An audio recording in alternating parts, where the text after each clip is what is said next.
Asesinos en series, atentados terroristas, secuestros, desapariciones, asesinatos y demás casos tienen algo en común, que todos y cada uno de ellos se ganaron el título de ser unos crímenes atroces. Bienvenidos sean a Crímenes Atroces, el podcast donde cada semana yo, Santiago Quiroz y Abato, les contaré a todos ustedes los casos de crimen real más atroces, macabros, mediáticos, terroríficos y sanguinarios que han marcado la historia de la humanidad. Bienvenidos sean al episodio 180. Sí, ya falta unos 20 episodios para el episodio 200 y les traje un caso que pues para muchos puede ser conocido. Para mí este me sorprendió bastante y prepárense porque va a ser una hora de la siguiente información. La Francia de los siglos X, XIV y XV nos dejó uno de los personajes más importantes de la historia francesa, pero también fue conocido por asesinar a por lo menos 140 o más niños. Hoy les hablaré de un personaje sádico que para algunos, pero para algunos es un villano, para otros es un héroe de la Guerra de los 100 Años y pelear junto a Juana de Arco. Este es el caso de Gilles de Rais. Sí, un caso de que podría ser el origen del famoso asesino Barba Azul. Ya luego les hablaré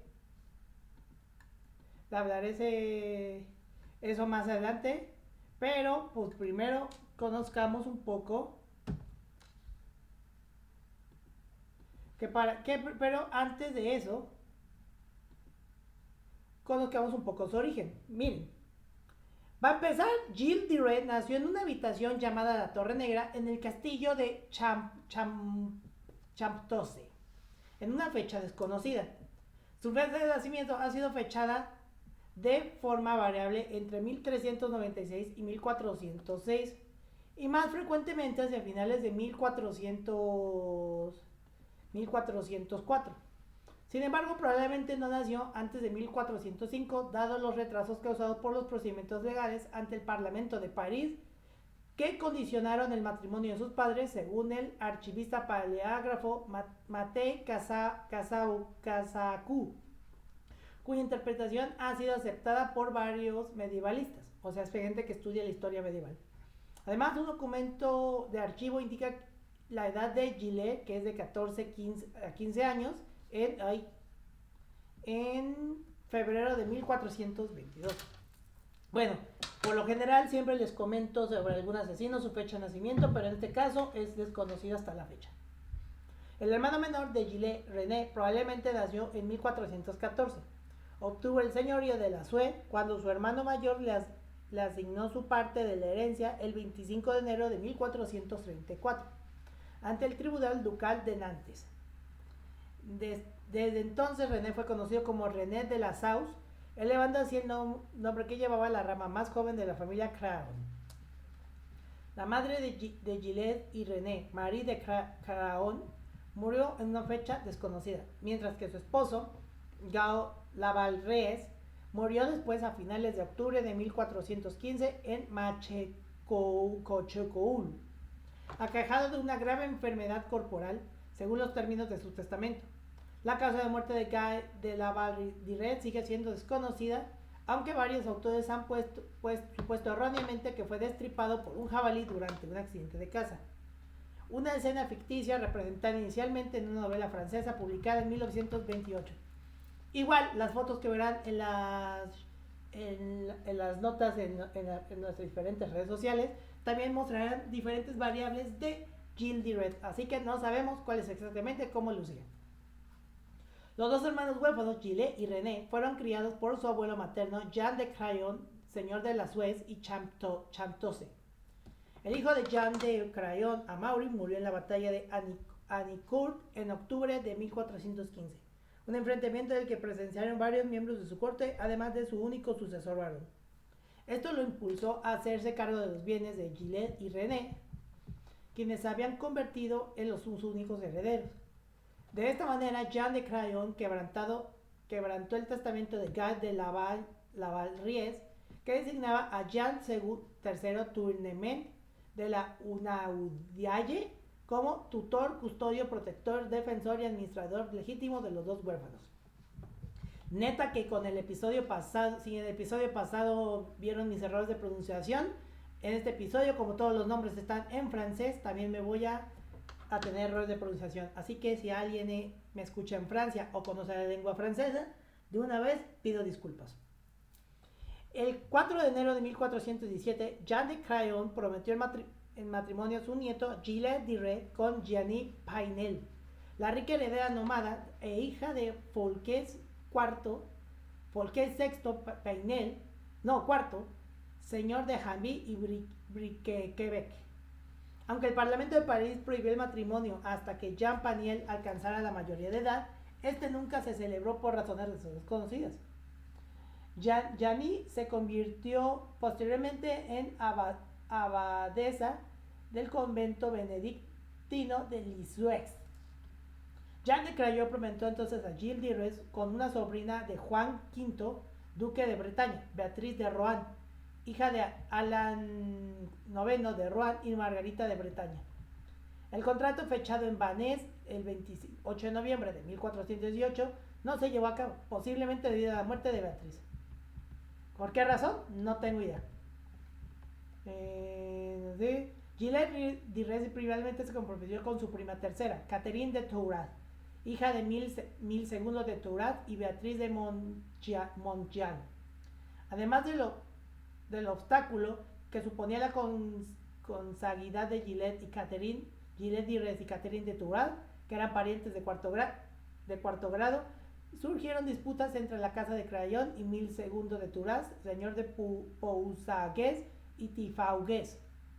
Ignorando estas restricciones y sin esperar una dispensa eclesiástica, Gilles de Rais raptó a Catherine de Tourade y se casó con ella en una capilla fuera de su iglesia parroquial, sin publicar las amonestaciones matrimoniales. A pesar de su contrato matrimonial redactado el 30 de noviembre de 1420, la unión fue anulada y declarada incestuosa por la iglesia. Me parece que la verdad en esa época era muy común este tipo de cosas. Tras la muerte de Mil II de Tourade, las alianzas matrimoniales cercano a las casas de Craon y Tourade ayudaron a regularizar la situación de la pareja. El 24 de abril de 1422, el legado papal se dirigió a Hardouin de Buell, obispo de Angers, impidiéndole que dictara sentencia de separación contra Gilles de Rais y Catherine de Tourade, que le impusieron una penitencia antes de absolverles del delito de incesto y permitirles contraer matrimonio en debida forma. Tras realizar una investigación, Hardouin de Buell celebró su matrimonio con una gran pompa y ceremonia el 26 de junio de 1422 en el castillo de Chalonnes-sur-Loire. Esta unión fortaleció la posición de Gilles de Rais en Poitou, al vincularlo con la casa de los vizcondes de Tourade, que dominaban la región de Bas-Poitou hasta el Atlántico. La única hija de Gilles de Rais y Catherine de Tourade, Marie, nació ya sea en 1433 o 1434. Según el contrato matrimonial de Catalina de Tourade, su madre Beatriz de Montjean conservó varias propiedades de su difunto esposo, Miles II de Thouars, como parte de su dote, incluyendo los castillos de Tifaugues y Pousagues. Jean de Craon y Gilles de Rais pretendían recuperar estas posesiones poitevines tras la muerte de Beatriz. Sin embargo, el matrimonio de Beatriz con Jacques Méchin de la Roche-Aireault, antiguo escudero de Mil II de Tourade y chambelán del rey Carlos VII de Francia, complicó sus planes. Por consiguiente, Jean de Craon y su nieto encargaron a Jean de la Noë, capitán de Tifaugues, el rapto de Beatriz, quien fue encarcelada primero en Le Loroux-Bouteroue y posteriormente en Champtose. Jean de la Noë también capturó a la hermana menor de Jacques Méchin, En Chaptosé, Gilles de Red y Jean de Crayo amenazaron con coser a Beatriz dentro de un saco y arrojarla a un río, al menos que renunciara a sus derechos de dote. De dote seguramente lo que le dio a esta muchacha, no sabemos. Jacques Mechin de la Roche Aireault llevó repetidamente a Jean de Crayon y a Gilles de Red ante el Parlamento de París en un intento por conseguir la liberación de su esposa y su hermana, pero sin éxito. Entonces se envió a un alguacil a Chaptose, seguido por su hermano Gilles Mechin, quien encabezó una delegación con la citación. Jean de Crayon encarceló a todos los enviados, incluido a Gilles Mechin, a petición de su esposa Anne de Lacy, que también era madre de Beatriz, accedió a liberarla. Los demás cautivos fueron liberados tras el pago de un rescate, pero Gilles Mechin murió pocos días después, probablemente como consecuencia de su encarcelamiento en Chaptose. La hermana menor de Jacques Mechin fue enviada a Gran Bretaña y obligada a casarse con Girard de Lannoy, hijo del capitán de Tifagües. Jacques Mechin apeló nuevamente al Parlamento de París, lo que llevó a Jean de Crayon y a Gilles de Red a llegar a un acuerdo con él. Según el acuerdo ratificado por el Parlamento, Jacques Mechin conservó Pousagues, mientras que Gilles de Red se quedó con Tifagües. Posteriormente, Jean de Crayon y Gilles de Red se apropiaron de Pousagues, alegando que Catherine de Tourras, esposa de Gilles de Red, llevaba el nombre de Pousagues en el mundo. Anne de Cambrai, consejero del Parlamento de París, viajó a Pousagues para supervisar la aplicación del acuerdo, pero unos hombres que actuaban en nombre de Jean de Crayon y Gilles de Red lo atacaron y robaron. Las numerosas sentencias posteriores contra ambos hombres quedaron sin ejecutar. Gilles de Red fue uno de los señores más poderosos del oeste de Francia, gracias a en gran parte sus extensas propiedades repartidas por Bretaña, Anjou, Poitou, Maine y Maguimont. El medievalista Philippe Contaminé señala que Gilles era bretón, Poitou y evangevino a la vez debido a sus feudos. Además, el historiador Georges Peyronnet especifica que la red de parientes familiares y feudales de Gilles, incluidas las casas de Laval y Crayon, abarcaban gran parte de las maristas occidentales, regiones fronterizas de difícil acceso debido al clima oceánico húmedo que caracterizaba las tierras de Bocage y el Maris bretón o la marisma bretona. De ahí la importancia como ruta de transporte más abiertas de los valles de Loira y Severnatise, controlados por enormes fortalezas. La posición de encrucijada que ocupaba la baronía de Retz, que permitía a los Sires de Retz controlar los flujos en el eje principal de Loira para la economía bretona y la del oeste de Francia en general, afirma eso el historiador Brice Brabot. Gilles de Red poseía la baronía de Retz, considerada tradicionalmente una de las 6 baronías más antiguas del ducado de Bretaña, aunque la afirmación de su antigüedad se basa en tradiciones cuestionables. En el punto más meridional del ducado de Bretaña, la baronía de Retz comprendía un vasto grupo de unas 40 parroquias que se extendían entre el oeste y las fronteras comunes de Poitou y Bretaña. Gilles de Red poseía Machecoul, o la cabeza de la baronía, así como las castellanías de Cotumier, Bouret, Pririn y la mitad de la isla de Bouin, dominio que bordeaba la bahía de Bourgneuf. La bahía, las marismas salinas probablemente les proporcionaban una parte considerable de los ingresos. Además poseía una renta vitalicia sobre el bosque de Paimont y era propietario de la casa señorial llamada Hotel de la Suisse en Nantes, así como el señorío de la Benaté, que abarcaba 26 parroquias de las Marcas, 3 en Bretaña y 3 en Poitou, entre otros. En el ducado de Anjou heredó los prominentes señoríos de Champtose e Ingrades, una fuente de ingresos significativos del tráfico, comercio de mercancía, de Loira, así como los señoríos de Blaison y Chemelier, la baronía de Briolet y los señoríos de Fontaine-Milon, Grez y Gratecuisse.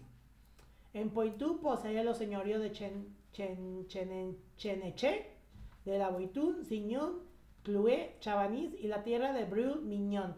En serio, si alguien corríjame en los comentarios si estoy pronunciando correctamente los nombres. Además de adquirir por matrimonio y extorsión la baronía de Pousagues y el señorío de Tifagües. En Maine poseía los señoríos de la Suez, Ambriers y Saint-Abun-Fossé-Louvain, así como las tierras de Persigny. En Angomur los señoríos de Colonfones, Louvet y Château-Morgan. La verdad, me voy a quebrar la cabeza pronunciando estos nombres. Sin embargo, este censo solo muestra que Aguilera en el apogeo de su prosperidad señorial. Después de su matrimonio con Caterina de Touaraz y tras la muerte de su abuelo Jean de Crayon, además de las enajenaciones más o menos sustanciales que Aguilera realizó, reduciendo gradualmente su patrimonio, algunas ternas pertenecían a su esposa, otras le fueron legalas solo a la muerte de Jean de Crayon, sin mencionar las que cedió a su hermano René Diré al asignarle su parte de la herencia en 1434. Sus propiedades no siempre fueron de buen valor, ya que los ingresos derivados de ellas podían verse grabados de diversas maneras, como enajenaciones irrevocables otorgadas por anteriores varones de Retz a favor de vasallos o la iglesia, viudas que disfrutaban de una dote de acuerdo con el derecho consuetudinario, los supuestos inicios del declive comercial de las salinas de la bahía de Bournefu, anexiones o estragos causados por la guerra cuya constante amenaza requería el mantenimiento de dispositivos defensivos y el pago de hombres de armas. Propiedades geográficamente dispersas, lo que generaba problemas logísticos. Por lo tanto, deben tenerse en cuenta varios factores para explicar las graves dificultades financieras de Gilles, además de la mala gestión de los recursos. Pronto, ojo con este dato, pónganle un pin a esto de manejación de fondos, que más adelante se darán cuenta.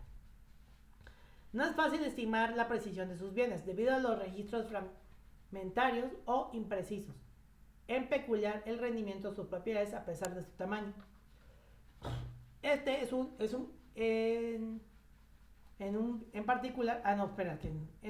punto de desacuerdo entre los historiadores Jacques Her y Matei Cazacú. Jacques Her minimiza la riqueza y el estatus social de Gilles y le niega el calificativo de gran señor, argumentando que presentarlo como uno de los señores más ricos de Francia es simplemente una figura retórica.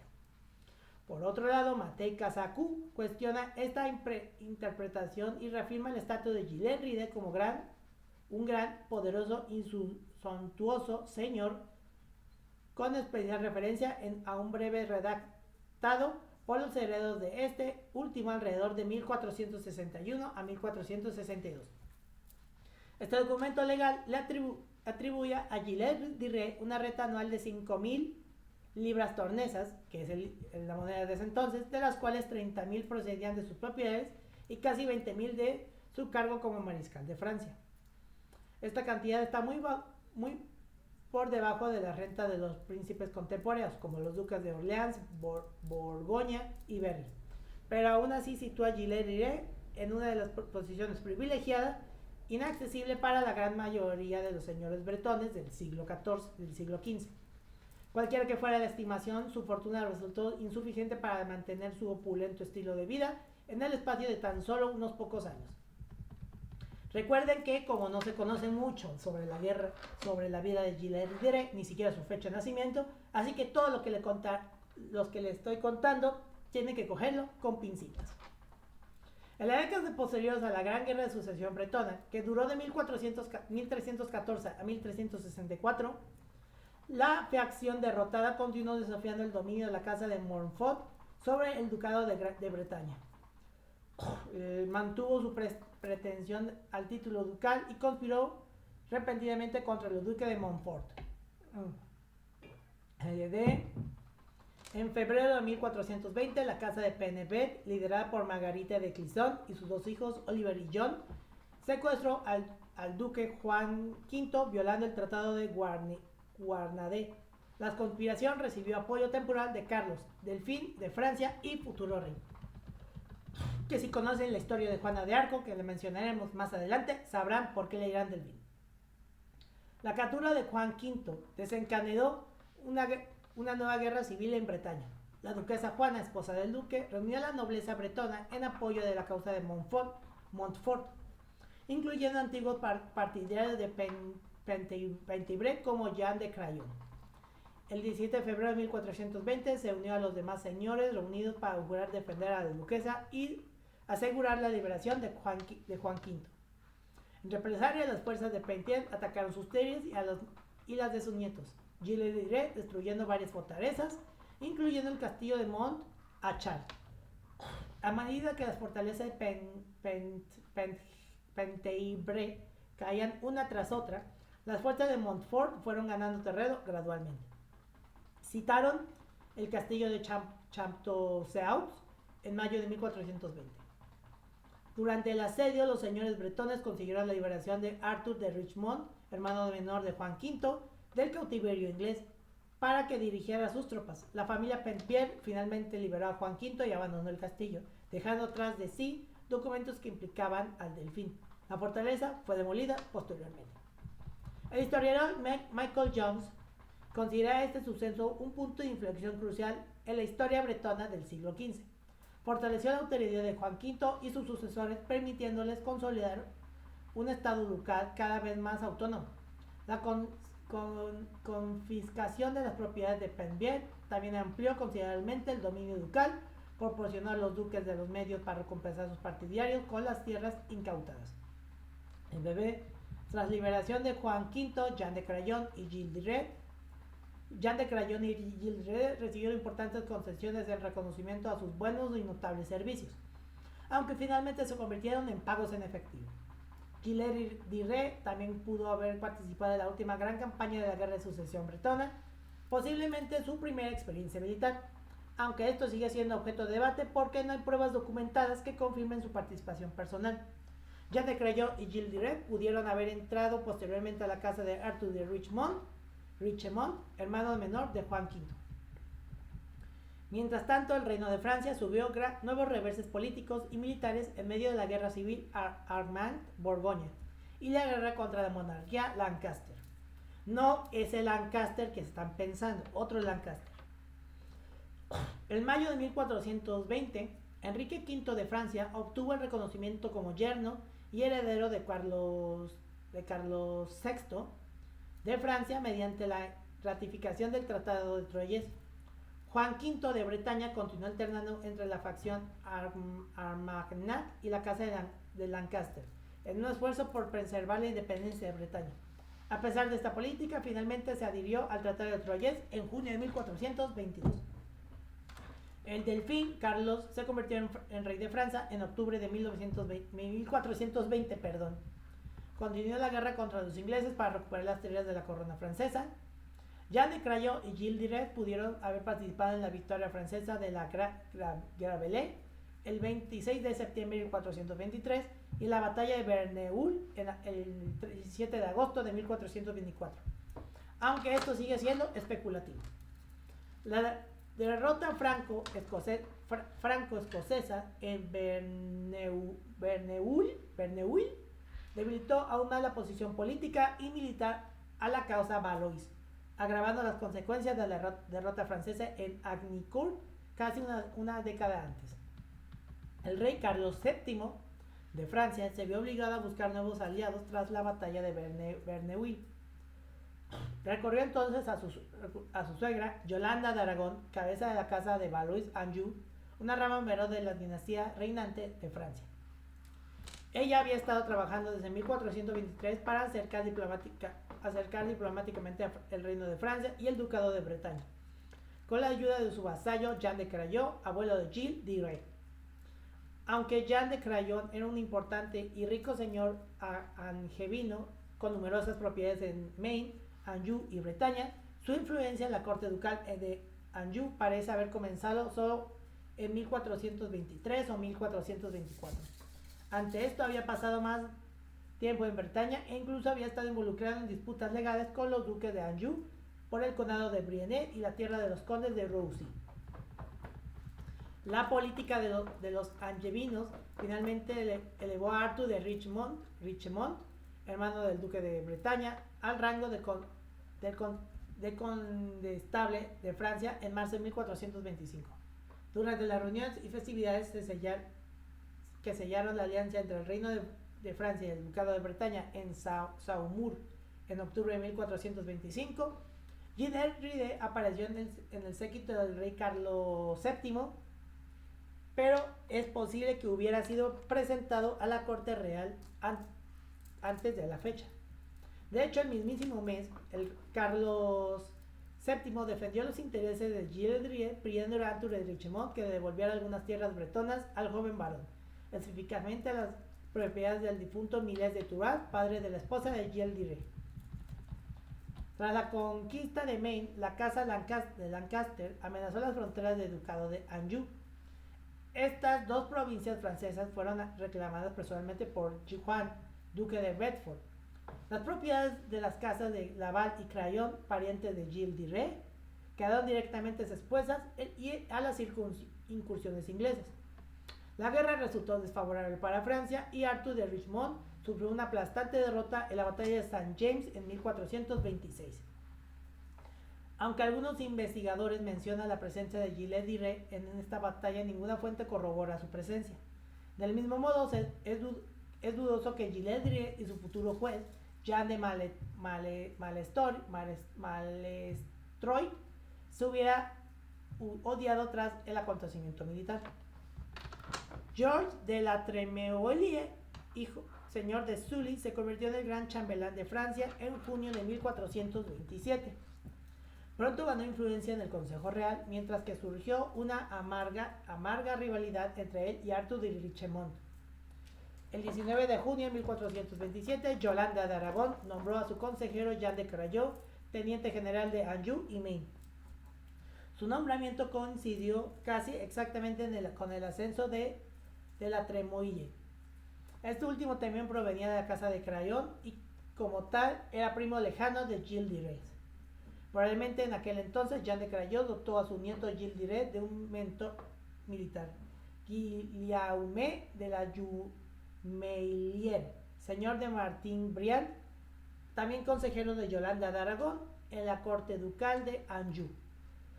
La afluencia en su familia parece haber consolidado el compromiso de Gilles de Ride con la guerra contra las guarniciones inglesas en los confines de Maine, lo que llevó a su nombramiento como capital de Sable en nombre del duque Luis III de Anjou.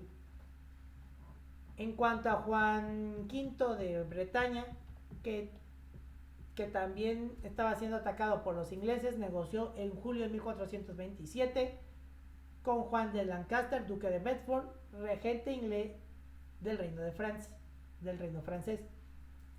En consecuencia, el 8 de septiembre de 1427, el duque de Bretaña decidió nuevamente cambiar la alianza a favor de la casa de Lancaster, reconociendo una vez más el Tratado de Troyes y ordenando a sus vasallos que dejaran de luchar contra las tropas inglesas.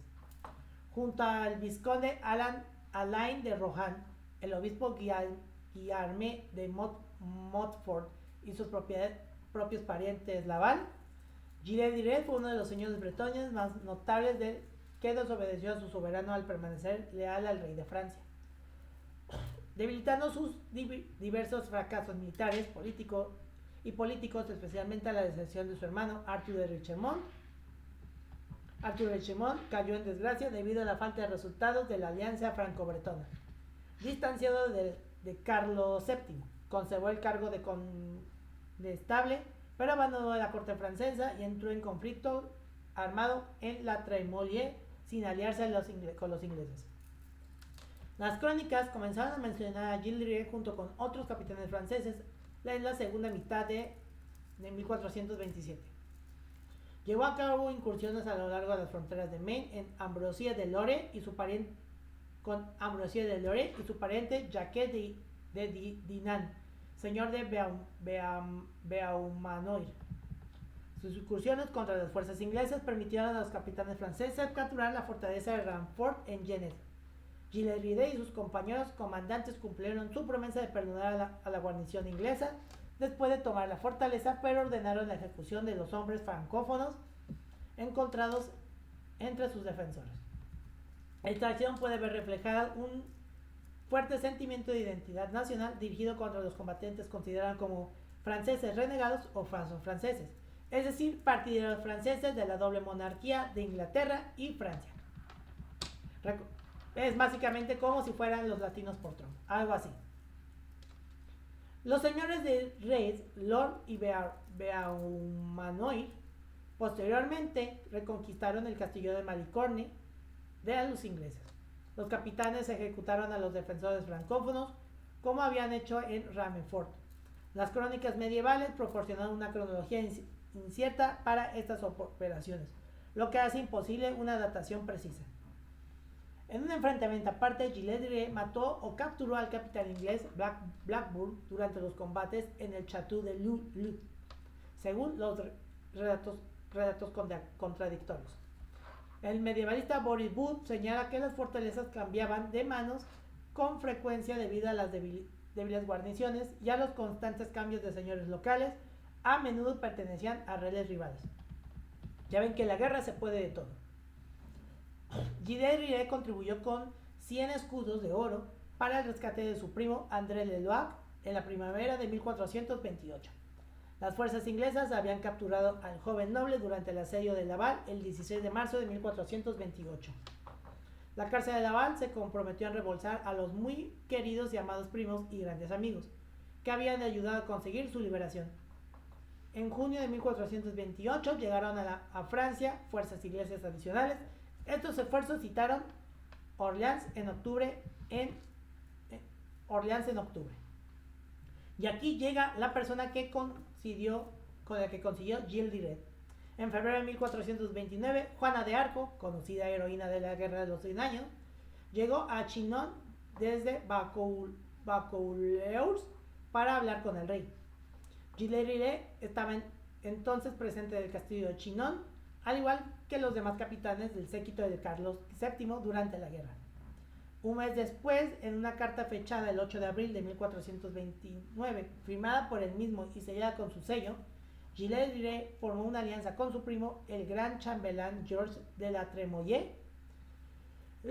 Este último continuó así su estrategia de alianzas bilaterales con miembros de la nobleza francesa para consolidar su posición con el rey y para protegerse de las conspiraciones fomentadas por el condestable Arthur de Richemont y sus aliados.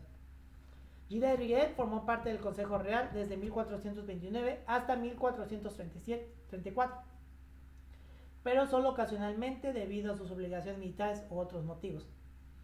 Su título de consejero del rey podría ser puramente honorífico. También se le conoce como chambelán de Carlos VII. Como parte de un acercamiento diplomático franco-bretón, probablemente apoyado por la Trémoille, Gilles de Rais escribió a Juan V, duque de Bretaña, en abril de 1429, instalándolo a reforzar el ejército que se estaba reuniendo en Bolís para ayudar a la ciudad de Orleans, citada por los ingleses.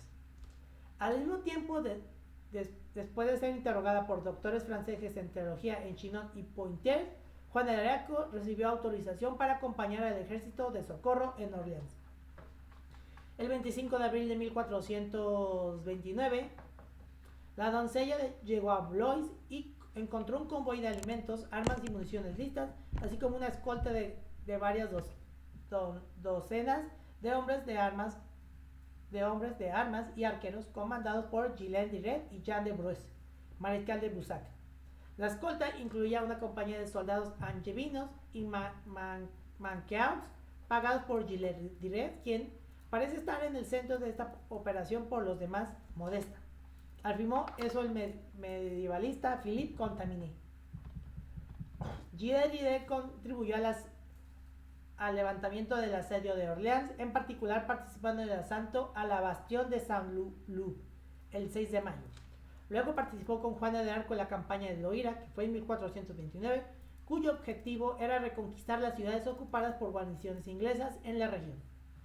Gilles de Rais participó en la batalla de Jargeau el 12 de junio de 1429 y en la batalla de Patay el 18 de junio de 1429. De camino a Reims, Gilles de Rais y Jean Bruce, mariscal de Bussac, comandaron la vanguardia del ejército francés. El 17 de julio de 1429, durante la coronación del monarca francés, Gilles de Rais y otros 3 señores fueron encargados de llevar a la Santa Ampolla desde la Basílica de Saint-Rémy hasta Reims, hasta la iglesia de Metropolitana. Ese mismo día, Gilles de Rais fue elevado a la dignidad de mariscal de Francia, un honor que se le otorgó bien en reconocimiento a sus logros militares o bien debido al apoyo político del gran chambelán, siendo ambas interpretaciones mutuamente exactas. El lunes 15 de agosto de 1429, no sé por qué caía el lunes, Carlos VII confió las alas de su ejército a sus 2 mariscales, Jean de Bussac y Gilles de Rais, cuando las tropas reales anglo-borgoñas se enfrentaron en Montpellier. El 8 de septiembre de ese mismo año, 1429, durante el asedio de París, Juana de Arco requería a Gilles de Rais y Raúl de Gaucourt a su lado durante el asalto a la puerta de Saint-Honoré. Gilles de Rais permaneció al lado de Juana de Arco todo el día, entre numerosos hombres de arma, intentando en vano alcanzar y cruzar la muralla parisina desde una zanja trasera. Al anochecer, Juana fue herida en la pierna con un dardo de ballesta. El asedio de París se levantó rápidamente y el ejército de la coronación se retiró de Loira antes de ser desmovilizado en Gien el 21 de septiembre de 1429. Ese mismo mes, Carlos VII volvió a honrar a Gilles de Rais por sus servicios encomiables, confiando su título de mariscal y otorgándole el privilegio de añadir a su escudo de armas una bordura con la fleur de lis, un favor real compartido únicamente con la doncella. En una fecha no especificada, porque les recuerdo, esta historia luego tiene inconsistencias o no hay mucha información de la época, una expedición militar francesa dirigida por Chantrailes y Lahier partió de Beauvais y se estableció en Loubris, una ciudad a 7 leguas, a unos 28 kilómetros de Rouen, donde Juana de Arco permanecía prisionera desde el 23 de diciembre de 1430, perdón, es que luego confundo fechas. Tras su captura en el asedio de Compiègne, el medievalista Oliver Boissy afirma que figuras importantes participaron en la expedición de Loubris o hicieron acto de presencia en la ciudad, como el bastardo de Orleans y Gilles de Rais, cuya presencia está documentada el 26 de diciembre de 1430. Algunos historiadores interpretaron estos movimientos de tropa como un intento de liberar a Juana de Arco, pero esta hipótesis no está probada. Además, no parece que se haya producido ningún intento de liberación. Paralelamente a su lucha contra los anglo-borgoñes, el gran chambelán Georges de la Tremoille continuó su guerra privada contra el condestable Arthur de Richemont, quien contaba con el apoyo de la casa de Valois-Anjou. Este conflicto, Gilles de Rais apoyó a la Tremoille, su primo y aliado. A pesar de las políticas similares de la casa de Valois-Anjou por un lado y la Tremoille por otro, siguieron hacia el ducado de Bretaña y el estado de Borgoña. Este último terminó sirviendo gradualmente como un repelente al fedar contra él a los diversos componentes de la corte de Carlos VII, facilitando paradójicamente el fortalecimiento de angevines en la corte francesa. Esto dice el medievalista Laurent Vizire. El joven Carlos de Anjou, futuro hombre fuerte del Consejo Real, había sido miembro de este órgano de gobierno desde el 30 de marzo de 1430, gracias a su madre Yolanda de Aragón. El 26 de octubre de 1430, como teniente general del rey de Anjou y Maní, Carlos de Anjou nombra a Jean de Bouille capitán de los hombres de armas y arqueros que guarnecían el castillo de la ciudad de Sablé, lugar que anteriormente había sido comandado por el capitán Gilles de Rais y el gobernador real Jacques de Nian, señor de Beaumanoir. La guerra civil estalló de nuevo en septiembre de 1431, cuando la Tremoille envió al capitán Rodrigo de Villarando al ducado de Anjou. En 1432, Jean de Bouille logró derrotar al mercenario español. A cambio, este último asoló las tierras de Bouille de Touraine. Ansioso por apoderarse de Château l'Hermitage, Gilles Diret encarceló a Bouille en Sable, según el relato romantizado de Le Jouvencel. Aún de acuerdo con esta historia semi-autobiográfica, Bouille logró liberarse y tomó Sable, pero Gilles Diret recapturó la ciudad en un ataque nocturno. Además, en una fecha desconocida, la guarnición del castillo de Chaptocé atacó a Yolanda de Aragón en su camino a Bretaña. Los hombres de armas de Gilles Diret y Jean de Crayon despojaron de su convoy de numerosos caballos y equipaje. La guerra contra las fuerzas francesas continuó a los alrededores de París. En agosto de 1432, Gilles Diret ayudó a levantar el asedio de Lagny, sin duda una de sus hazañas militares más famosas, junto con el levantamiento del asedio de Orleans. Con la ayuda del capitán mercenario Rodrigo de Villarando, cruzó el Marne, río arriba, hacia la Fête-sous-Jouarre, mientras que otras tropas francesas dirigidas por Raúl de Gaucourt y el bastardo de Orleans lograron entrar en Lagny, un punto mal defendido. El medievalista François Machaut Frejaville señala que, gracias a este doble movimiento de tropas, la ciudad fue entregada prácticamente sin batalla.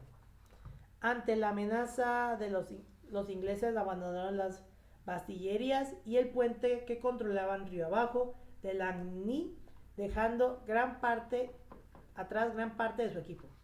En este episodio militar, Michel Frejave se refiere al relato no siempre muy favorable del cronista Jean Chartier. La crónica de Chartier también menciona la presencia de Gilles d'Isle, primo de Gilles Diret, entre las tropas francesas que participaron en escaramuzas al día siguiente del levantamiento del sitio de Lagny. Según Chartier, Gilles Diret fue hecho prisionero en esta ocasión, a menos que el cronista lo confunda con Michel de Sille, otro miembro de esta antigua familia aparentada con Gilles Diret. 8 años después, durante el juicio de este último, el testimonio de las familias de los niños desaparecidos, así como las confesiones de los acusados, arrojaron sombras sobre Gilles de Sille, quien se encontraba prófugo en ese momento. Es más, según algunos testigos en el juicio, los sirvientes de Michel de Sille difundieron un rumor en un intento de explicar la desaparición de los niños. Supuestamente los ingleses habían exigido 24 jóvenes rehenes como parte del rescate del mencionado señor Michel, un pretexto considerado absurdo e inverosímil por los medievalistas Noël Valois y Oliver Bousy, de acuerdo con las costumbres que regían los prisioneros de guerra en ese momento. Jean de Crayon, señor de la Suez y Chaptocé y abuelo de Gilles, murió en noviembre de 1432. Gilles Diret heredó las numerosas propiedades y castillos de su abuelo, a los que añadieron el Hotel de la Suez en Nantes y Belle-Ponnier en Angers. Probablemente dedicó el año 1433 a organizar el vasto patrimonio y a asumir plenamente su papel como nuevo jefe de la Casa de Reyes. Durante ese tiempo que pasó en sus tierras junto a su esposa Catherine de Turán, nació su hija, a quien llamaron Marie, en honor a su abuela paterna. El hermano menor de Gilles, René, obtuvo el señorío de la Suez cuando su hermano mayor le cedió su parte de la herencia el 25 de enero de 1434, ante el Tribunal Ducal de Nantes. A partir de entonces, René fue conocido como René de la Suez, elevado así el nombre que llevaba la rama más joven de la familia Crayon. A finales de junio de 1433, en Chinon, se tramó una enésima conspiración contra Georges de la Tremouille, quien finalmente fue destituido del poder. En los Estados Generales celebrados en Tours en septiembre de 1433, Carlos VII ratificó la caída de su antiguo gran chambelán. La casa de Valois-Anjou recuperó toda su influencia en la corte. El joven Carlos de Anjou se convirtió en la figura clave del Consejo Real y los cómplices del secuestro de Tremollet, incluido Jean de Bouet, enemigo de Gilles de Rais, adquirieron gran poder y autoridad ante el soberano. Guibert Motier de Lafayette recuperó su título de mariscal tras haberlo perdido ante Gilles de Rais en 1429, una destitución probablemente intencionada por la Tremollet en aquel momento. En febrero de 1434, los ingleses amenazaron la ciudad de La Sille en Maine, feudo de Anne de Sille, viuda de Jean de Crayon. En respuesta a los jefes de la casa de Laval, los hermanos Guy IX de Laval y André de Logeac, junto con su primo Gilles de Rais, participaron en una expedición militar comandada por el constable Arthur de Richemont.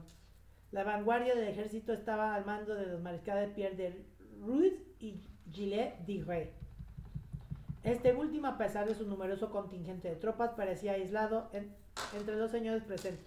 El condestable en su primer lugar, junto con el príncipe séptimo de Coëtibí, Jean Bouel, Charles d'Anjou, John II, duque de Alencon, la mayoría de los cuales pertenecían a la coalición de enemigos de la Tremollet. La compañía llegó frente a La Sille y enfrentó a los ingleses, pero ambos ejércitos se separaron sin luchar. A mediados de 1434, a pesar de sus ausencias forzadas de la torre, la Tremollet seguía instando a Gilles de Rais a continuar la guerra contra los borgoñes. Pero probablemente ya arruinado por sus gastos, Gilles de Rais hizo pocos intentos por impedir que las tropas francesas de Felipe el Bueno se apoderaran de Grancey. Tras la caída de esta ciudad en agosto de 1434, el rey Carlos VII convocó a Gilles de Rais y amenazó con destituirlo de su cargo de mariscal. Gilles de Rais probablemente fue reemplazado por André Laval-Loac, supone Philippe Contaminé. El 2 de julio de 1435, Carlos VII proclamó a Gilles de Rais bajo indirecto tras la queja de su familia, concretamente su hermano René de la Suez y la casa de Laval. La mayor parte de la información relativa del despilfarro de los bienes de Gilles de Rais proviene de un memorándum de 7 folios, escrito alrededor de 1461 y 1462 por sus herederos. Este documento es una versión ampliada de un memorándum anterior que llevó a Gilles de Rais fuera puesto bajo incrédito en 1435. No todos los medievalistas coinciden en la fiabilidad de esta fuente, ya que Hertz minimiza su importancia considerando que el documento demasiado incriminatorio que su propio es anular ventas pasadas de las propiedades de Gilles de Rais, pasando de la prodigalidad incesasta de este último. Ahí voy, donde me quedé. Tanto intensivo como instructivo, según Philippe Contaminé, el memorando ha sido, no obstante, explorado críticamente por los historiadores. Además de las actas del juicio, Maté Cazacú considera que este texto es el documento más importante conocido hasta la fecha sobre Gilles de Rais, un esfuerzo formidable para reconstruir las discrepancias de una vida y una personalidad. Documentos contables relativos a los gastos y la administración de la herencia de Gilles de Rais son muy incompletos. Estas lagunas en la documentación dificultan cualquier estudio comparativo que permitía verificar con precisión las ausencias de prodigalidad formuladas por los herederos. Por ejemplo, un análisis preciso de los gastos de Gilles de Rais durante su estancia en Orleans desde septiembre de 1434 hasta agosto de 1435 deberían basarse en el registro de actas de la década de 1430 del notario Jean de Recuin, un clérigo de Orleans, pero el estado de conservación de las primeras y últimas páginas hace imposible leer las escrituras correspondientes. Algunas páginas, casi todas relativas a Gilles de Rais, han sido recortadas o se han perdido desde el siglo XIX. En su memorándum, los herederos incriminaron a Gilles de Rais por los gastos desmesurados que contrajo al cumplir los 20 años, incluso antes de la muerte de su abuelo Jean de Crayon. El memorando también mencionaba el mantenimiento de una tropa de 200 hombres a caballo como uno de los derroches del difunto mariscal, pero no insistía en ese punto. Esta brevedad podría explicarse por la prudencia de los herederos, deseosos de no ofender a Carlos VII, criticando demasiado los gastos militares de Gilles de Rais, muestra de su participación en la guerra contra los anglo-borgoñes. Reis, dado que el tesoro real tenía pocos fondos en ese momento, el rey de Francia estaba aún más inclinado a aceptar el compromiso de Gilles de Rais, un señor capaz de sufragar los gastos y mantener sus propias tropas. Especialmente en abril de 1429, cuando formó la escolta del convoy de armas y suministros destinados a la citada Orleans. Allá, las primeras ventas de las propiedades de Gilles de Rais coincidieron con sus primeras campañas militares. Tras unas pocas ventas insignificantes, el barón vendió Blyson por 5.000 escudos a su consejero militar Guillaume de la Jumelière, señor de Martigny-Briand. La transacción se cerró en 1429, un año de elevados gastos debido a las expediciones bélicas tras el levantamiento del asedio de Orleans. Las pérdidas de Blyson, la tierra patrimonial del padre Gilles, provocó la ira de Jean de Crayon. Durante los años 1434 y 1435, deshonrado por el rey Carlos VII, Gilles de Rais se retiró gradualmente de la vida militar y pública para perseguir sus propios intereses. Según el testimonio de su juicio del sacerdote Eustache Blanchet, del clérigo toscano François Prelait, Gilles de Rais envió a Blanchet a buscar individuos que supieran alquimia. Se dice que Blanchet reclutó a Prelait en 1438 durante un viaje a Florencia. Me parece que ya llegamos a la parte oscura de Gilles de Rais. Además de esta búsqueda de la piedra filosofal, Prelait afirmó haber intentado invocar a un demonio llamado Barón, B-A-R-R-O-N, en el castillo de Tifagües, en presencia de Gilles de Rais. El clérigo también afirmó haber interrogado a Barón en un prado cerca de Jocelyn, no lejos del castillo en el que duque Juan V de Bretaña se reunió con Gilles de Rais en julio de 1440. El bebé Gilles de Rais ofreció un pacto con el demonio a cambio de riquezas que Prelait debía entregarse posteriormente. Como ningún demonio se manifestó tras 3 intentos, Gilles de Rais se frustró por la falta de resultados. Prelait dijo que Barón estaba enojado y exigía una ofrenda de partes de un niño. Gilles de Rais proporcionó a estos restos en un recipiente de vidrio en una evocación posterior, pero fue en vano.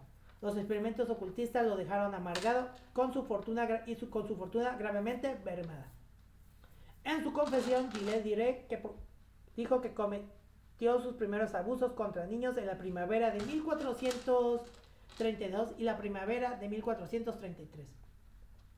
Después de confiar la castellería de Saint-Étienne de Mermort a René de la Suez en 1434, Gilles de Rais cambió de opinión y la recuperó por la fuerza, logrando conservar su propiedad mediante un acuerdo posterior con su hermano menor en Nantes el 15 de enero de 1435. O sea, sucedió Nantes. Pero Gilles de Rais volvió a enajenar Saint-Étienne de la Mermort tras una transacción con Geoffrey Le Feron, tesorero y fiel servidor de Juan V, duque de Bretaña. Este funcionario local confió entonces la administración de la castellanía a su hermano Jean de Feron, un clérigo tonsurado de alto rango. Gilles de Rais intentó una vez más recuperar el castillo, esta vez para vendérselo a su primo, el señor de Vieillonne, pero Jean de Feron se resistió. En represalia, en Pentecostés, o al día siguiente, 15 o 16 de mayo de 1444, Gilles de Rais emboscó a una tropa de 50 a 60 hombres en un bosque cerca de Saint-Étienne de Mermort. Entró armado en la iglesia parroquial e interrumpió la misa del religioso Jean Le Feron, insultándolo y amenazándolo con matarlo con guisarme con un guisarme si no abandonara el santuario. Asustado, el clérigo siguió los pasos del marqués Lenano de Seba, un capitán piamontés al servicio de Gilles. Tras abrir las puertas del castillo de Saint-Étienne de Mermort a sus atacantes. Jean Ferron fue encarcelado allí. Gilles también mandó agredir o arrestar a otros agentes ducales como Jean Rousseau, sargento general del ducado de Bretaña. El que me quedé. Al hacerlo, Gilles socavó simultáneamente las majestades divinas y ducal. Cometió sacrilegio al violar las inmunidades eclesiásticas y desafió la autoridad ducal al imponer las manos sobre los sirvientes del duque. Todo dentro de las diócesis de Nantes, cuyo obispo, Jean de Malestroit, era el influyente canciller de Bretaña. Como señala el historiador Joel Cornette, Malestroit era el hombre realmente responsable de la dirección política del ducado. Juan V condenó a su vasallo a devolver la fortaleza de Jean Le Ferron bajo pena de una multa de 5.000 escudos de oro. Gilles Direct hizo entonces llevar a sus prisioneros a Tifagües, una fortaleza fuera de la jurisdicción de Bretaña, ya que se encontraba dentro de Poitou. En julio de 1440, fue a Josselin para reunirse con su soberano Juan V, pero el contenido de sus conversaciones sigue siendo desconocido. Según la posterior confesión de François Prelate, Gilles Direct deseaba entonces garantizar su propia libertad antes de arriesgarse a una entrevista con el duque de Bretaña. Gilles habría pedido a su invocador italiano que convocara repetidamente al diablo llamado Barón en un prado cerca de Josselin para interrogar al espíritu maligno sobre las intenciones de Juan V. Probablemente poco después del acto de fuerza en Saint-Étienne de Mermort, el sistema de justicia eclesiástica abrió una investigación secreta, Inquisito Infamia. No sé qué significa. Los procedimientos del sistema inquisitorial generalmente comenzaban con una fase de información destinada a reunir testimonios sobre la fama de una persona, es decir, sobre su reputación establecida por rumores dentro del marco legal. Como resultado, el obispo Jean de Malestroit realizó una visita pastoral a su diócesis de Nantes, comenzando en la parroquia de Notre Dame, donde se encuentra el Hotel de la Suez, residencia de Gilles Direct. Ay Dios. El obispo quería averiguar más sobre los infames rumores de niños desaparecidos en las cercanías de la residencia del barón. Los resultados de la investigación eclesiástica se publicaron el 29 de julio de 1440 en forma de cartas patentes a Malestroit. Gilles fue acusado por rumores públicos de violar y asesinar a numerosos niños, así como invocaciones y pactos demoníacos. Al mismo tiempo, el sistema judicial secular procedió al escuchar a los mismos testigos como parte de la investigación llevada a cabo por el clérigo Jean de Toucheronde en nombre de Pierre del Hospital, juez universal de Bretaña. Ay, en serio me estoy matando con los nombres. No sé por qué elijo nombres tan difíciles. El 24 de agosto de 1440, el duque Juan V mantuvo conversaciones en Vannes con su hermano Arturo de Richemont, condestable de Francia, comprometido en la preaguirre contra el rey Carlos VII en la primavera de 1440. El duque de Bretaña quería obtener una promesa de ayuda mutua de Richemont, un alto funcionario real. Con este fin, Juan V concedió a su hermano las tierras de Bourgneuf en Retz, propiedad de Gilles Direct. Richemont regresó entonces a las tierras de la corona francesa y se apoderó de Tifagües, liberando al rehén Jean de Le Ferron. Gilles Direct fue citado a comparecer ante el tribunal eclesiástico en Nantes, acusado de asesinar niños, sodomía, invocación de demonios, ofensa a la divina majestad y herejía. 2 días después, el 15 de septiembre de 1440, fue arrestado en su castillo de Machecoul por Jean Labbé, capitán de armas al servicio del duque de Bretaña. Entre los acusados estaban el clérigo François Prelay, el sacerdote Eustache Blanchet, los sirvientes Henriette Griat y Etienne Coriluat, conocido como Poitou, así como Tiape Branchou y Perrine Martin, conocida como la Mefraye, dos mujeres acusadas de ser prostitutas. Probablemente ya prófugos, Gilles Diré y Roger de Briqueville no fueron aprendidos. Gilles Diré fue encarcelado en el castillo de los duques de Gran Bretaña en la ciudad de Nantes. Gilles Diré fue procesado tanto en tribunales seculares como eclesiásticos por cargos que incluían asesinato, sodomía y herejía. El extenso testimonio de los testigos convenció a los jueces de que existían motivos suficientes para establecer la culpabilidad del acusado. Después de que Gilles Diré admitiera los cargos del 21 de octubre, el tribunal canceló un plan para torturado hasta obligado a confesar.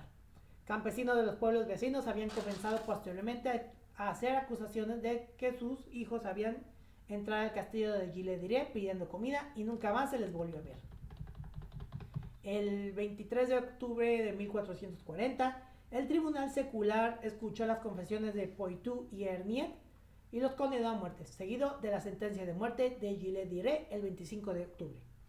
La sentencia del tribunal eclesiástico le imputa los asesinatos de 140 niños o más, mientras que la sentencia del tribunal secular no dio un número exacto de las víctimas, mencionando los asesinatos de varios niños pequeños. A Gilles Diré se le permitió confesarse y se le concedió su petición de ser enterrado en la iglesia del monasterio de Notre Dame de Carmes en Nantes. La ejecución por ahorcamiento y quema estaba programado para el miércoles 26 de octubre. A las 9 en punto, Gilles Diré y sus dos cómplices se dirigieron al lugar de la ejecución en la Ile de Bissé. Se dice que Gilles Diré se dirigió a la multitud con piedad contrita y exhortó a Herniet y Poitou a morir valientemente a pensar solo en la salvación. Su petición de ser el primero en morir había sido concedida al día siguiente. A las 12 en punto se prendió fuego a la maleza en la plataforma y Gilles Diré fue ahorcado.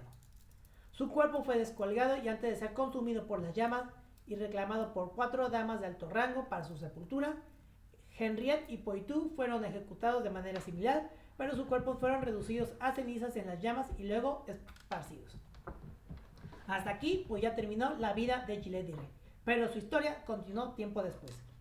En su ensayo sobre las costumbres y el espíritu de las naciones de 1752, Bolatier se refirió lacónicamente a Gilles Diré como un suplicante que había sido acusado de magia y de haber degollado a niños para usar su sangre en supuestos encantamientos. Aunque expresó reservas sobre la culpabilidad de Gilles Diré, Bolatier evitó tomar una postura definitiva al respecto. Su breve mención en el juicio de octubre de 1444, entre otros juicios medievales por herejía y brujería, permitieron esencialmente al filósofo francés vilipendiar el fanatismo compuesto de superstición e ignorancia, un defecto que se consideraba universal, pero que caracterizaba particularmente su concepción de la oscurantista Edad Media en contraposición a la Ilustración. En un breve pasaje de su obra L'Art de vérifier des dates de faits historiques, des chartes de chroniques et autories anciens monuments depuis la naissance de notre signature, de 1784, dígame por favor si lo dije bien, los benedictinos de la congregación de Saint-Maur parecieron coincidir en la opinión de Bolatier, proponiendo también la superstición como la causa plausible de la ejecución de Gilles Diré. Estos monjes afirmaron inicialmente que Gilles Diré se deshonró en Bretaña con actos infames que suscitaron los clamores públicos contra él, pero luego, abandonando el tono afirmativo, emplearon términos similares a la prosa bolatiriana al evocar la presención de supuestos adivinos o magos, posiblemente responsables de los horrores imputados a Gilles Diré, horrores de las que quizás no era culpable. Entre 1902 y 1912, la inocencia de Gilles Diré fue proclamada por Salmon Reinach, arqueólogo e historiador de las religiones las religiones francesas. Su tesis se desarrolló en un contexto particular donde los debates sobre la cuestión religiosa y la memoria del caso Dreyfus y la reafirmación del espíritu científico impulsaban una rehabilitación acorde con el espíritu de la época, explicó esto el historiador Pierre Savy. En aquel entonces las afirmaciones de Reinach fueron severamente criticadas por el historiador Noël Vallors en 1912.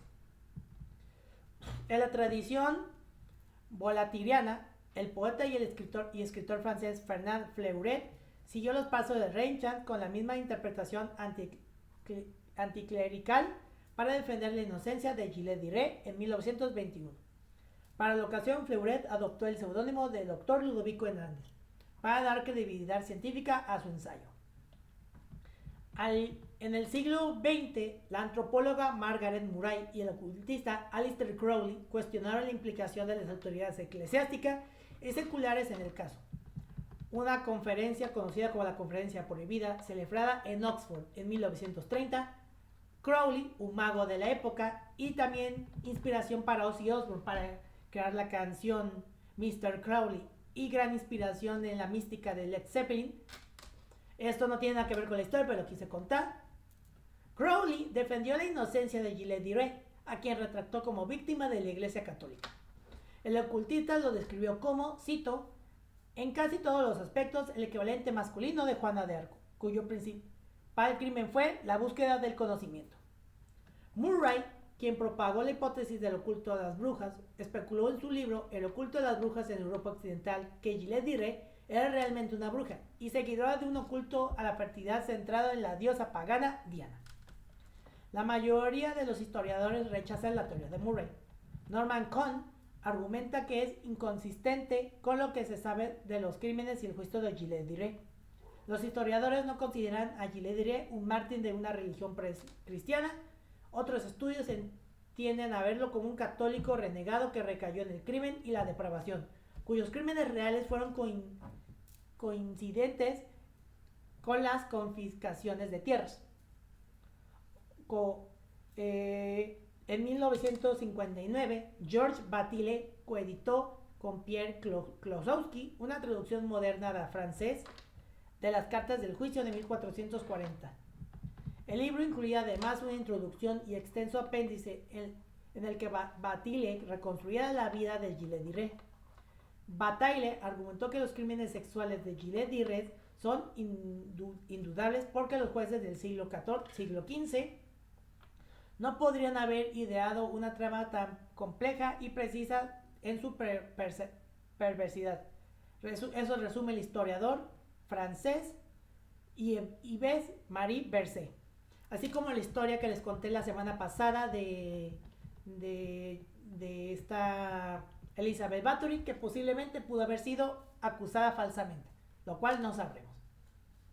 ¿En qué me quedé? Sí.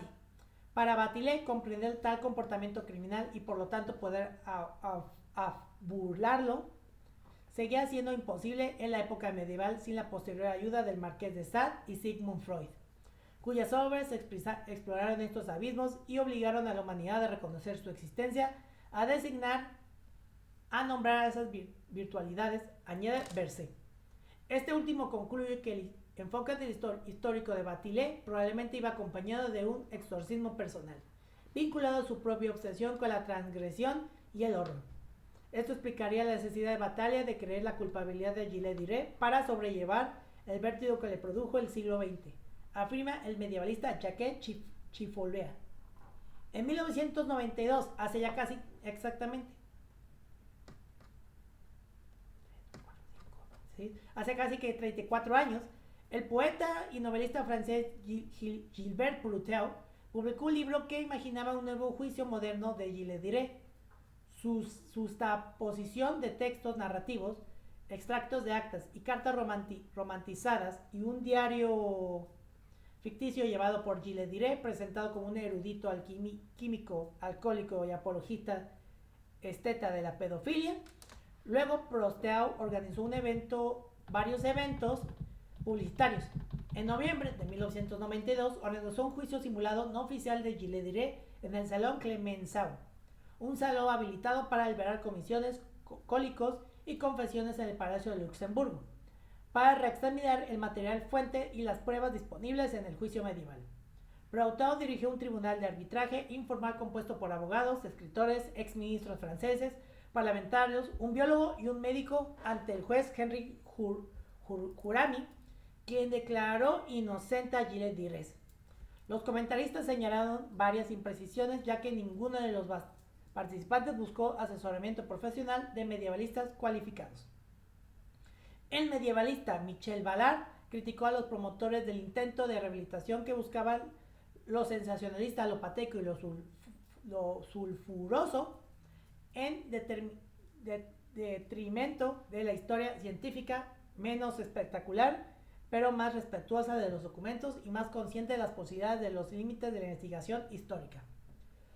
Según el medievalista Jean Hervé, Broughton no parece haber investigado el material de fuentes primarias y su conocimiento de la historia de la religión, el derecho y las instituciones medievales, particularmente en relación con el Ducado de Bretaña, es cuestionado con frecuencia. El medievalista Oliver Bousy también señala varios otros errores y aproximaciones burdas, incluso invenciones sesgadas, forjadas deliberadamente con fines de rehabilitación. Para el archivista y paleógrafo Matei Kasaku, el siglismo esgrimido para exonerar a Gilles de Rais. La Inquisición perseguía a los inocentes. Uno de los jueces de Gilles de Rais era un inquisidor, por lo tanto Gilles de Rais fue la víctima inocente de la Inquisición. Recuerda el personaje lógico de la obra de teatro Rinoceronte de Eugene Ionesco. El periodista Gilbert Philippe de Haute-France declaró posteriormente a Broughton bromista y provocador, afirmando además que el propio Broughton pensaba que el nuevo juicio era una farsa monumental, llevada a cabo con algunos amigos de alto rango, según el escritor de Vendée, Jean de Raignac. La gran mayoría de los historiadores creían en la verdad de los crímenes de Gilles de Rais, señala el bergamita Jacques Chifouleo. En particular, los medievalistas Oliver Bousy y Jacques Hertz, como Matei Kasaku, están convencidos de la culpabilidad de Gilles de Rais. Asimismo, para la medievalista Valérie Tourillé, los numerosos testimonios de los padres hacen imposible confiarle en la inocencia de Gilles de Rais, a pesar de los intereses medievales de Juan V, duque de Bretaña, y su canciller Jean de Malestroit, obispo de Nantes. La medievalista Claudie Gaubard también subraya que el historiador no es juez. Solo puede señalar ciertas contradicciones en el juicio y transformaciones entre declaraciones iniciales de los testigos y las acusaciones formuladas por los jueces, pero también debe afirmar que los hechos son innegables. Dado los testimonios iniciales en los que se basó la investigación, el rapto de niños varones no era un mero rumor, a pesar del número exagerado de las víctimas. Añade que los historiadores no se adhieren a la teoría conspirativa de que estos dos juicios fueron un complot, orquestado por Malestroit y el duque de Bretaña. Así como les comenté hace rato sobre el caso de Elizabeth Bathory, que por cierto contamos en el episodio pasado. A pesar de su carácter realista y detallado de las confesiones de Gilles de Rais y sus sirvientes, estos textos no son relatos taquigráficos exactos, afirma Jacques Chifouleo, sino reconstrucciones posteriores escritas según el sistema inquisitorial medieval de interrogatorios altamente regulados, compuestos de preguntas elaboradas de antemano, transcripción de declaraciones orales de acuerdo con la escritura clasificatoria y la escolástica de notarios y jueces, y el eventual uso de la tortura para obtener una confesión que en la mayoría de los casos no es más que una homologación de lo que propone la fiscalía, así como pasa luego en tiempos modernos. Vale. Con estas aclaraciones, Jacques Chifouleo insiste que no intenta probar la inocencia o culpabilidad de Gilles de Rais, sino explicar el peso del proceso y las fuertes opiniones de los jueces sobre el delito de lesa majestad. A ojo de los magistrados bretones, los cargos penales contra el traidor vasallo de Juan V constituían un tríptico muy antiguo que entrelazaba estrechamente la rebelión contra el orden establecido, que manda del orden divino, y el pacto con el diablo de relaciones antinaturales, como la sodomía. De igual modo, Claudie Gaubard subraya que las confesiones fueron moldeadas por las expectativas de los jueces, cuya imaginación estaba impregnada del miedo a una epidemia demoníaca contemporánea a los inicios de las casas de brujas a finales de la Edad Media. Por consiguiente, Gaubard considera difícil, si no imposible, distinguir entre lo que es fantasía en estas confesiones, puesto que la descripción de los hechos están insidiosas, arraigadas a la realidad. Sin embargo, Jacques Chiffoliu admite estar desconcertado por ciertos pasajes divididos en la confesión de Etienne Corrillat del 17 de octubre de 1440, en la que el sirviente de Gilles Diré detallaba algunos métodos de asesinato. Estas descripciones de rituales sangrientos y orgásmicos no tienen equivalente. En todos los interrogatorios inquisitoriales estudiados por Chiffoliu, porque en este caso los documentados del juicio registran asesinatos y placeres sádicos que nunca se han plasmado por escrito antes de la obra literaria del Marqués de Sade en el siglo XVIII. Durante el siglo XIX, varios autores, en particular Jules Millet, se refirieron a Gilles Diré como un vampiro, un término que entonces usaba en sentido de necrófilo. La designación de vampiro tenía en ese momento a eclipsar a necrófilo, dentro de un contexto cultural específico moldeado por la influencia de los informes sobre crímenes, una fascinación por la desviación criminal y sexual, y las sensibilidades atraídas por lo macabro y lo fantástico, como señala la investigadora Amandine Malvin. Paralelamente a las últimas décadas del siglo XIX, presenciaron el rápido desarrollo de la psicopatología sexual en Europa y un floreciente corpus de literatura académica dedicada a la clasificación clínica de las perversiones sexuales, ya que fueran consideradas benignas o criminales. La materialista Zinka Stahaluk observa que las preocupaciones por la criminalidad y la responsabilidad penal y el derecho penal sacaron a la luz los vínculos entre la locura y el crimen. La obra más influyente de este periodo, de Psicopatía Sexualis, de 1886, del psiquiatra germano austríaco Richard von Krafft-Ebing, cuyo capítulo sobre sadismo sexual invoca a Gilles Diré. El libro tuvo una profunda influencia en los estudios posteriores sobre él. Al finales del siglo XIX, las taxonomías médicas de crueldad, obsesión y perversión habían transformado la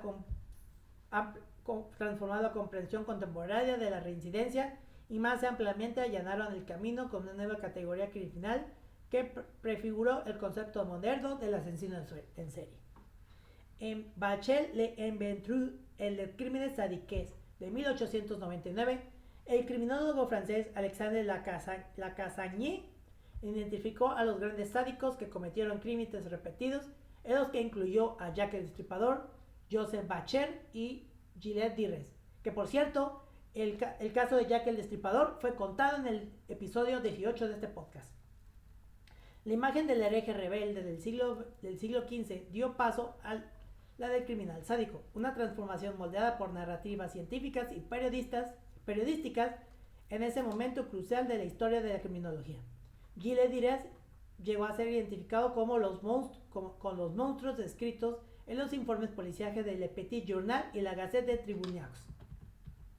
Médicos e historiadores de la medicina buscaron establecer su disciplina como un medio autorizado para interpretar el pasado mediante el estudio de figuras históricas prominentes. Gilles Diré y Juana de Arco se convirtieron en objeto de diagnósticos retrospectivos basados en las teorías psiquiátricas de la época. El primero fue retratado como un criminal degenerado y un invertido de nacimiento que encarnaba una supuesta aristocracia medieval corrupta y decante, mientras que la segunda, una joven campesina que afirmaba oír voces, fue llevada a la categoría de genio popular capaz de regenerar la nación. Obviamente sabemos, quien conozca la historia de Juana de Arco, saben que solamente la quemaron por simplemente usar ropa de hombre. Este enfoque surgió en el seno intelectual de la Escuela Francesa de Medicina Forense al finales del siglo XIX, cuyos representantes promovieron la posibilidad de la regeneración física y moral de la humanidad mediante la higiene pública y la eugenesia. El constante patológico establecido entre Juana de Arco y Gilles de Rais, que asociaba estrechamente el genio con la locura, se movilizó así en apoyo a la teoría de la degeneración, según la cual la historia del pueblo francés estuvo marcada por fases alternas de decadencia y regeneración. Esta interpretación médico-moral reflejaba las ansiedades del fin del siglo en torno a la decadencia nacional y percibido colapso de las civilizaciones. El historiador Agnus MacLaren señala que este conjunto de literatura médica a menudo carecía de rigor científico.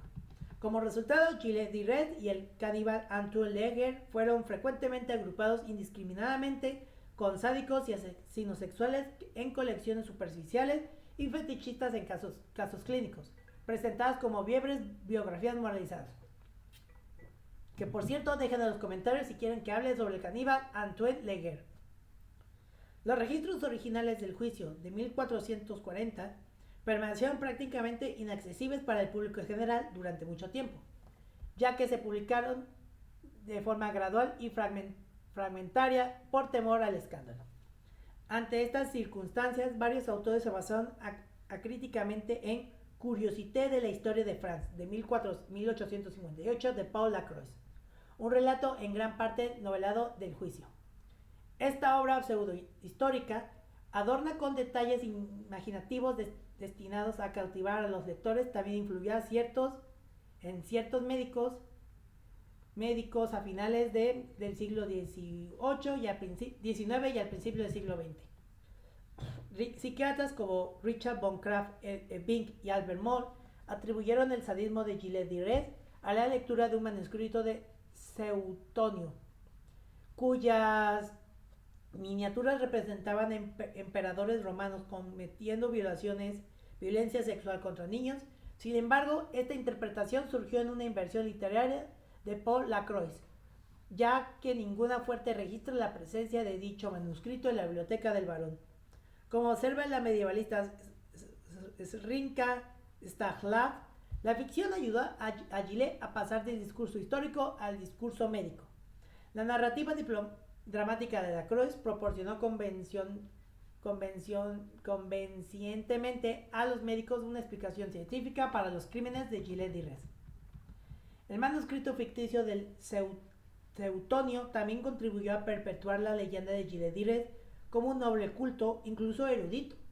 Entre los médicos, Gilles de Rais llegó a encarnar la figura del degenerado superior, una supuesta inteligencia, refinamiento artístico e intereses literarios e interpretación como signos de una mente patológica capaz de crímenes intrincados y sofisticados. El discurso médico contemporáneo entrelazó con los sucesos de la retórica y ficción que rodearon las fantasías y mistificaciones sobre la sexualidad de Gilles de Rais. Contribuyó así la rectificación de su leyenda ultrarromántica como figura excepcional. La tesis doctoral de letras del abad Eugène Bossart, Gilles de Rais, Marchal de France dit Barbebleu, de 1885, marcó un hito historiográfico importante en el estudio de su tema. Su colorido estilo narrativo inspiró a la escritura histórica romántica de Jules Michelet. Refleja la difícil coexistencia de la documentación académica y la imaginación literaria. La tesis de Bossart consolidó la imagen de Gilles de Rais como una esteta refinado y un artista loco, l'artiste insane.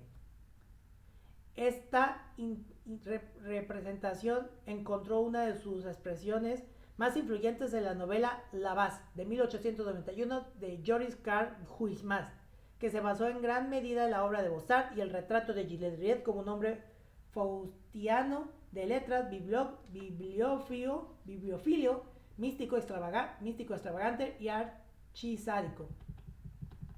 La noción del sadismo, popularizada durante las décadas de 1880 y 1890, permitió a ciertos autores expresar a través de la literatura un desdén elitista por las convenciones de la clase media y la sociedad de masas. La figura literaria del pervertido fue encarnada en la literatura por refinados libertinos aristocráticos como el Marqués de Sade y des Esientes, entre quienes también se encontraba Gilles Dires.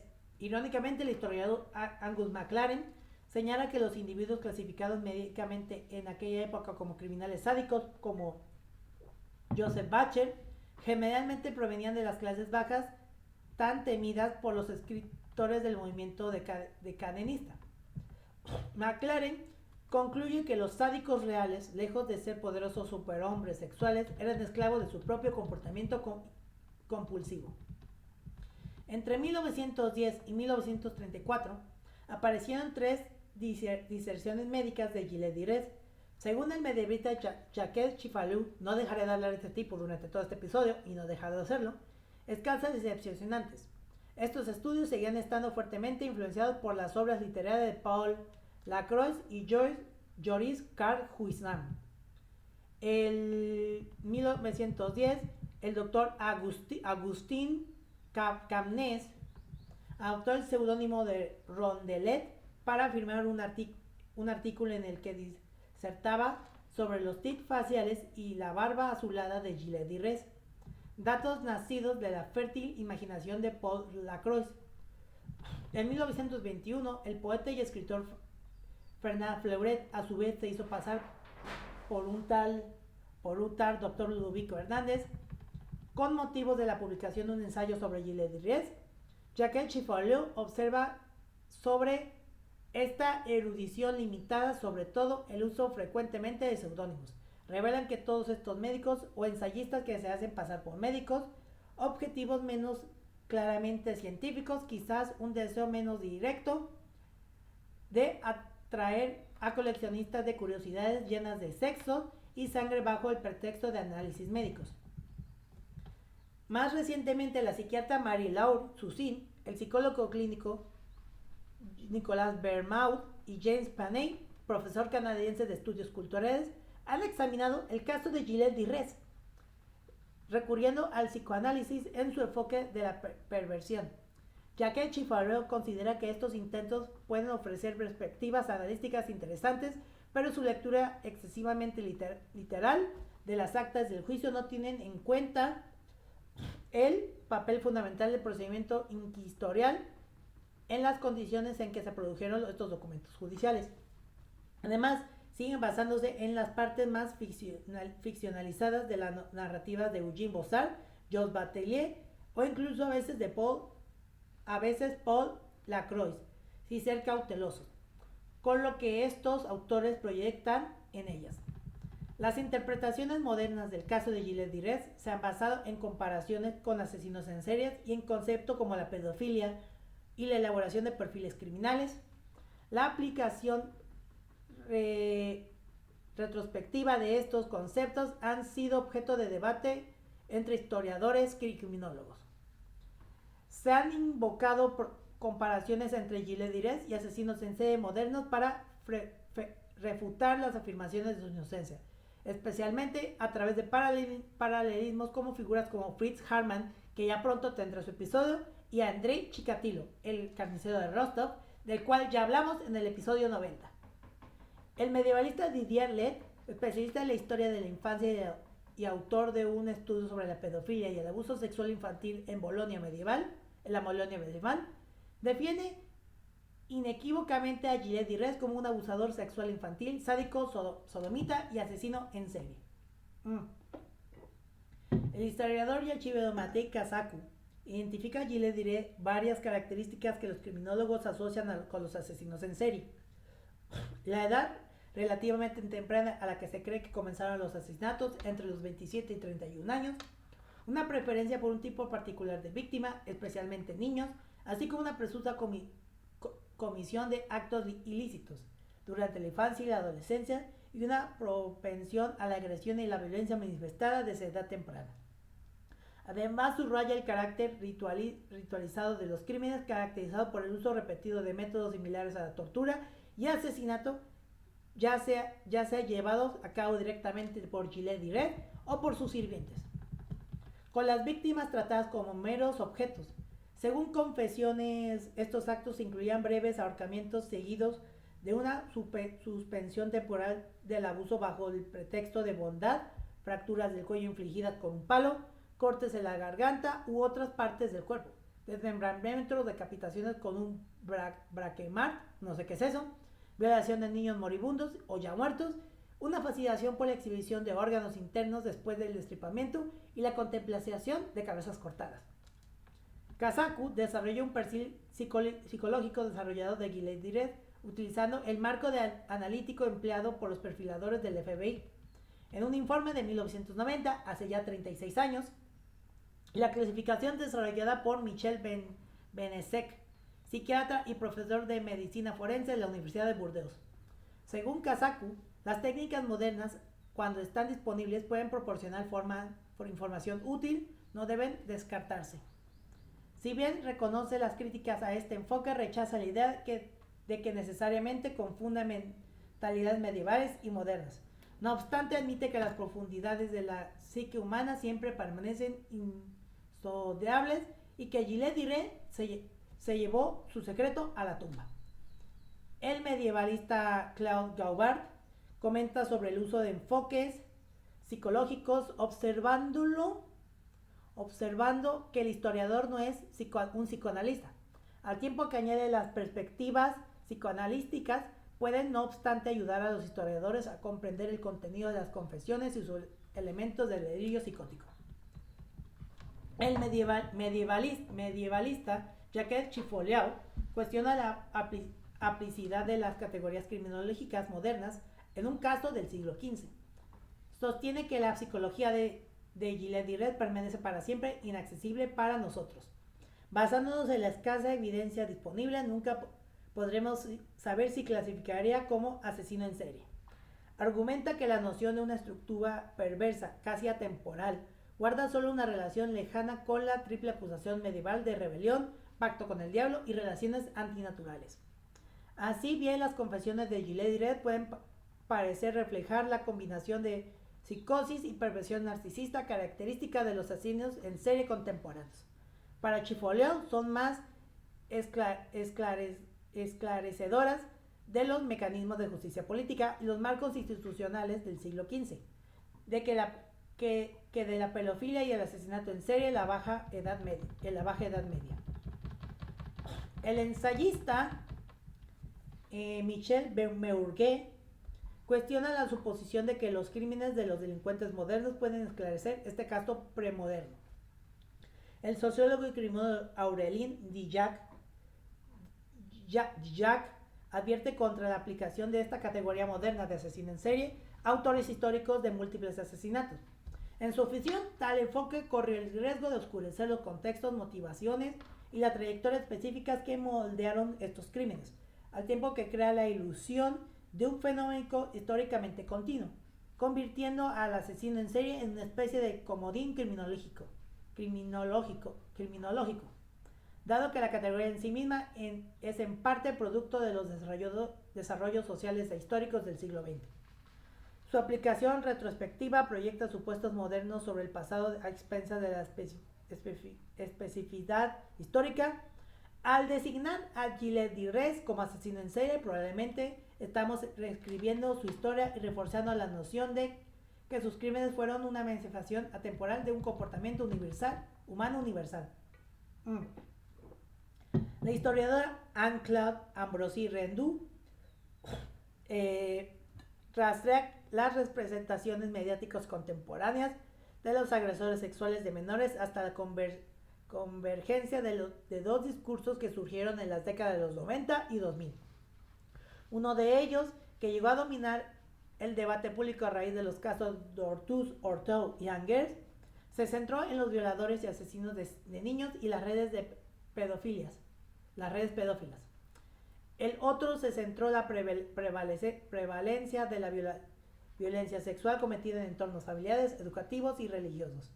La intersección de estas dos vertientes del origen del arquetipo del pedófilo funcionado con el violador y asesino, un peligroso reincidente presentado como un Gilles Diret moderno. Un peligro que encarna tanto al depredador como al individuo perturbado. Jacques Chiffoliot, por su parte, sostiene que el caso de Gilles Dirac ahora se reinterpreta ampliamente a través del prisma de la pedofilia, lo que refleja cambios a la sensibilidad social.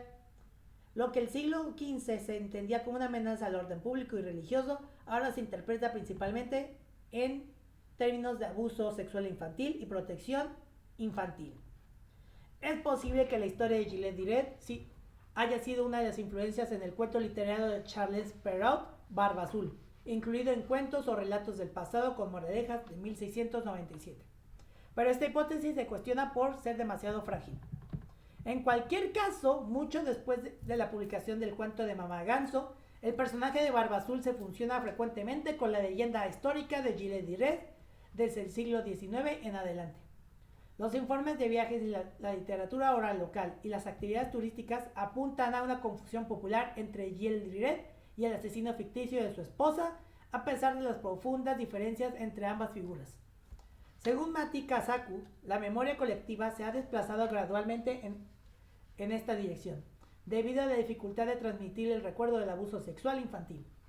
Barba Azul se entrelaza a veces con el recuerdo de las ruinas del castillo dispersas por el oeste de Francia, a menudo las antiguas propiedades de Gilles Dirac, que, como sugiere Matti Kasaku, han contribuido por su mera presencia a anclar estos relatos en un entorno tangible, un verdadero espacio de memoria. Y este fue el caso de Gilles Dirac. Es un caso histórico que difícilmente hoy en día es un debate en Francia sobre si es un héroe por haber participado en la guerra de los 100 años y haber peleado junto con Juana de Arco, o un sádico y un criminal, como lo han dicho en estas historias modernas. ¿Ustedes piensan, culpable o inocencia? Se lo dejo en los comentarios. No olviden seguirnos en redes sociales. Estamos en Instagram como @crimenesatrocespodcast y en Twitter como @crimenesatroces. A mí me pueden encontrar en Twitter como @santqs99 y en Instagram como @santiqs99. Con esto nos despedimos, nos escuchamos la próxima semana. Hasta la próxima, muchas gracias. Asesinos en series, atentados terroristas, secuestros, desapariciones, asesinatos y demás casos tienen algo en común, que todos y cada uno de ellos se ganaron el título de ser unos crímenes atroces.